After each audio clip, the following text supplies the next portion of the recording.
Hello, friends. This is Dave Hurwitz, executive editor at ClassicsToday.com, here with random reviews from the Overflow room.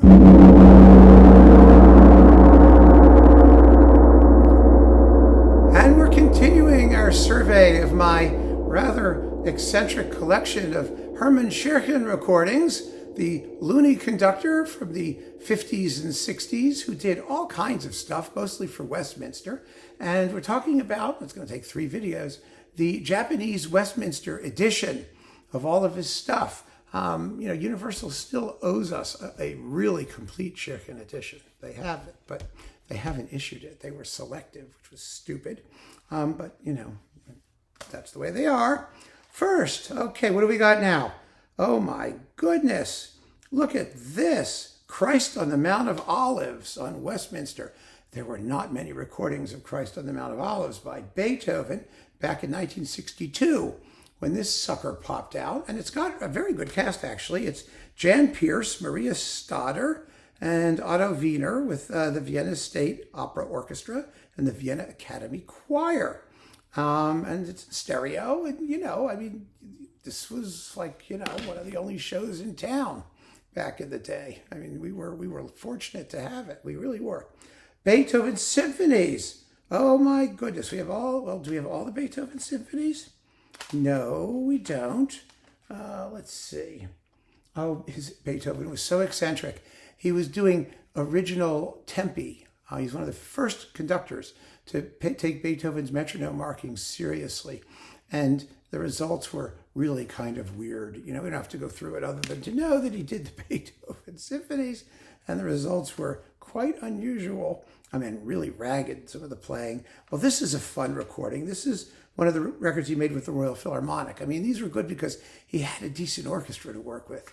He didn't really care what happened with some of these really second-rate orchestras that he recorded with. He wrote a fabulous book on conducting, called the Handbook of Conducting, I think it was, or something like that. Another one of those books he published in the 1920s that tells us that the period instrument people who abjure vibrato and things like that in earlier performances were full of crap, because he says all over the place, oh, we use lots of vibrato here and lots there, and it's wonderful. Anyway, so we have Stravinsky's Firebird and the complete 1911 Petrushka. And these are exciting performances. They really are. I mean, they're a little on the sloppy side here and there, but we don't care.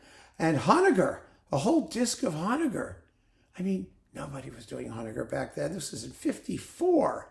And he did Pacific 231, Rugby, the Movement Symphonique No. 3, in other words, all 3 of those, the Prelude to the Tempest, Pastoral d'été, and the Chant de Joie. I mean, holy Moses, an entire Honegger thing. I mean, it was the kind of thing that was typical of what Scherchen would do. All this interesting repertoire, like this, for example. Whoa, baby. Look at this. Hindemith, Kammermusik No. 4 for solo violin and large chamber orchestra. And then Kurt Weill's Concerto for Violin and Wind Orchestra. Heavens to Betsy. And this is with, let's see, who's playing the violin? There's a guy up here with a violin. It must be him, whoever that is. This was 1964, and it was recorded in Vienna with who? They want to tell us. Robert Gurley is the violinist, and let's see, is it? No, it's just individual players. They just give you the list of everybody who's playing. Well, Alfred Rose is playing, clarinetist. My goodness, he was like well known in his day, sort of, kind of. Anyone else like really famous here? Viennese people? I want to see if like Nicholas Harnoncourt is listed. That's always fun to check, because he was like buzzing around as a cellist at this period. Cello? No, he's not Harnoncourt. Oh well, maybe he's in one of these other things. Some of you probably know. I never paid that much attention. Scherchen conducts trumpet concerti by Haydn, Vivaldi, Handel, and Torelli. And he's not playing the trumpet, he's just conducting. Of course, they don't even tell you who the trumpeter is. Yes, they do. It's Roger Delmotte trumpet and Arthur Hanu's trumpet. Yes, with the Vienna State Opera Orchestra, recorded in 1960. in lustrous stereo. I wouldn't call it lustrous, but they may have thought so. Handel's Messiah. Oh, is this bizarre? Oh my goodness. Handel's Messiah. From 1958.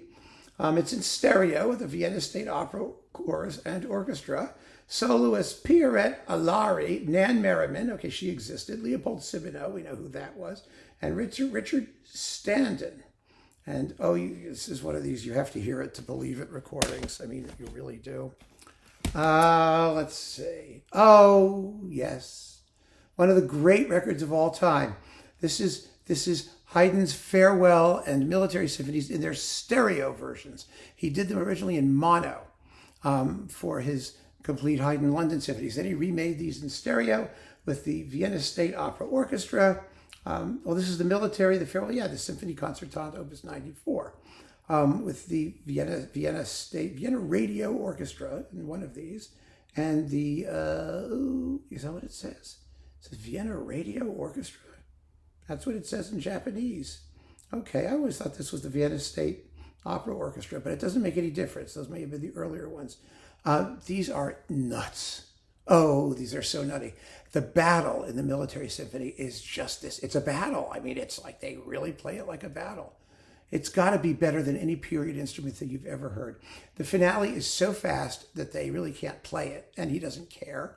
I mean, they're just hanging on by the skin of their teeth. The Farewell Symphony is the best. It has in the finale players getting up one by one. You can hear them packing up their music, and then they say Auf Wiedersehen. You hear them saying Auf Wiedersehen, and then you hear footsteps receding into the distance as they go one at a time. I mean, it's just, I've talked about this disc before, and it's one of the all-time like amazing classic types of conductorial podium insanity that you'll ever hear. Brahms, Symphony No. 1. Wasn't that nice? With the Vienna State Opera Orchestra from 1953. I've got to do this. I've got to sneeze. I don't want to sneeze. I want to finish this. Scheherazade. Oh, this is fun. The Tale of Tsar Sultan, The Flight of the Bumblebee. Prince Igor and the Polovtsian Dances with the Vienna State Opera Orchestra, 1957. And oh, the playing is so iffy, and it's in stereo. But, you know, why do you listen to bad performances of things? Scruffy performances? Well, you listen to them for the charismatic personality of the conductor. And he did everything with total conviction, no matter how loopy it may have been. Then we've got Scherchen conducts the Berg Concertino for violin, piano, and winds, with Robert Gurley violin and Norman Shetler piano, and Schoenberg's Chamber Symphony for 15 soloists. And again, they just list the soloists. They don't come from anywhere. And that was a Scherchen, it's, by the way, they call it the Concertino. It was the Chamber Concerto by Berg, which is really what it's called now. I mean, why they called it that then, I have no idea. Paul Dukas, The Sorcerer's Apprentice. Fire! A couple dances from El Amor Brujo. Oh, Chabrier España, Ravel Bolero, with the Vienna State Opera Orchestra from 1957. Yeesh. Yeah, I mean, it's kind of scary. It really is. And the Bolero is a normal length. It's 14 minutes and 44 seconds. I was just checking to make sure. The Sorcerer's Apprentice is rather slow. It's 13 minutes and a bit. But yes, to hear orchestras that have no clue how to play that music, playing that music is sometimes special. So that's it for number 2 in our Scherchen survey. Keep on listening, friends, and thanks for joining me. Take care.